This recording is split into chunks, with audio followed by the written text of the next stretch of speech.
You see before you how I made a complaint, sworn affidavit, and to be up under duress by the officers, and for me to do their job.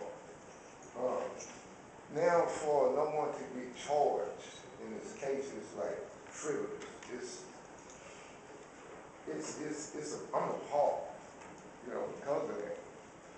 What happened on this case, I choose not to bring out the people's name in public due to confidentiality clauses. On that matter is that I was a victim, and no investigation was followed through upon, no arrest or nothing. So prior, I got assaulted before, and I caught the person who did it. But since I didn't pick up on the offense report, they let him go before my face, so I can't let this go right here. So second of all, if I take this case to trial, motion to suppress, you got it, up on the gun. Then we're gonna go to speedy trial.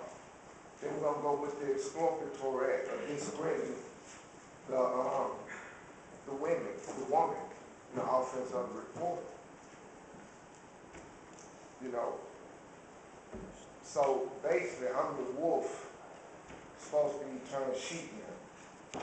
So up on that, I wonder why was nobody arrested on this?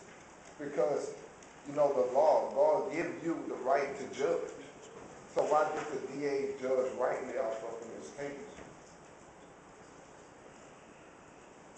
But even though I went back and I did something and I pled guilty to it because I was emotional suicidal, premeditated, whatever you wanted to call it. And I pled guilty to my offense. And I was willing to pay retribution for it. But in all, I lost a good job behind it. So that's why I acted in the Crime Victims' Rights Act to call my employer to see, can you get my job back? Because I'm mentally, financially, and spiritually hurt, shaken by me. And that's about it.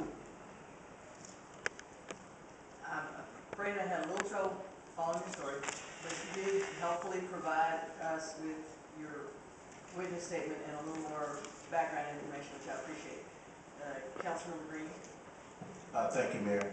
Well, from what I read from the information that you submitted, it seems as if that you're upset that a gun was pulled out on you and no one was arrested because they pulled the gun out on you, and you're upset the fact. And I can, I can understand how you can be frustrated in that instance, but the district attorney is the responsible party who, who will make that determination of whether or not charges are filed. And so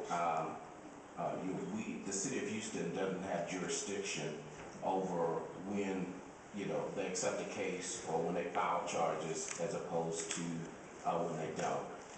And so, we do have your complaint, we do understand, the frustration, but at the end of the day, the district attorney is going to be the responsible party to move forward on whether or not, individuals are prosecuted or not. Okay, so if for now, just speaking, if I go out there and do something stupid, DA don't want to charge me because of my pride or whatever. But up on that case, the DA, I have to go with him, to be this board. I don't have the legal funds to go that far with a DA. So I'm asking the prosecution to call my employer to get my job back and take care of the situation. Because how can we depend on the law when District 4 broke the law to a poor man who depends on the law to protect him? Like I said, we understand the frustration, but at the end of the day, we don't have the jurisdiction to charge or not to charge on stuff like this. Okay, so but thank you. So what do I need to do now? Any legal advice? I would just ask you, probably write a letter to the district attorney attorney again, asking them to re-urge to look at the matter, again, and hope they'll reconsider.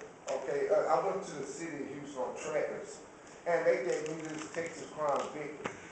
I stayed 2 weeks in jail, 2.5. They had enough time to investigate this offense. Now, how you gonna tell me Friday you gonna look out for mature? How you gonna go back and try to talk to the suspect so you let go? It doesn't make sense. So what, you trying to get him a pre-arrest bond when I couldn't get one to go to work on a probable cause for it? It did not make sense.